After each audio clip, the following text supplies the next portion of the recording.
Digitalisasi transaksi yang bersifat non-kontak atau contactless akan menjadi sebuah keharusan dan jadi salah satu unsur yang penting dalam mendukung industri pariwisata di tata kehidupan baru.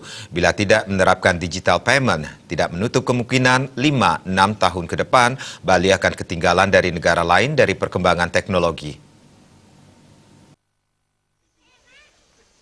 Kepala Perwakilan Bank Indonesia BI Bali, Trisno Nugroho menyatakan, implementasi digitalisasi transaksi dimaksud tidak hanya terbatas pada industri pariwisata seperti objek wisata, hotel, dan restoran, tetapi juga industri pendukungnya seperti transportasi, pusat perbelanjaan hingga rumah sakit. Oleh karenanya, digitalisasi wajib di bidang pariwisata dan harus dieksekusi di lapangan. Ia mengatakan pada era new normal ada 4 hal yang penting, yaitu menggunakan masker, physical distancing, cuci tangan, dan transaksi menggunakan non-tunai. Ini sebuah keniscayaan dan tidak bisa ditolak. Jika tidak mengikuti digitalisasi, Bali akan tertinggal. Bali sebagai destinasi dunia sudah layak memang seharusnya pembayaran digital. Literasi digital harus terus ditingkatkan di masyarakat. Wisatawan Nusantara Wisnu maupun Wisman minimal memiliki kartu kredit, kartu debit, mobile banking, internet banking, hingga payment link. Oleh karena itu, transaksi digital sudah bisa dilakukan. Trisno menilai pandemi COVID-19 ini tidak hanya memberikan dampak perubahan perilaku sosial dalam bermasyarakat, tetapi juga perilaku masyarakat dalam bertransaksi, yaitu dari secara tunai menjadi non-tunai. Masyarakat seakan mulai terbiasa untuk transaksi secara non-tunai dari rumah saja. Transaksi non-tunai khususnya yang berbasis digital, selain lebih aman, cepat, dan mudah, juga diharapkan mampu mendukung kesiapan pariwisata di era new normal.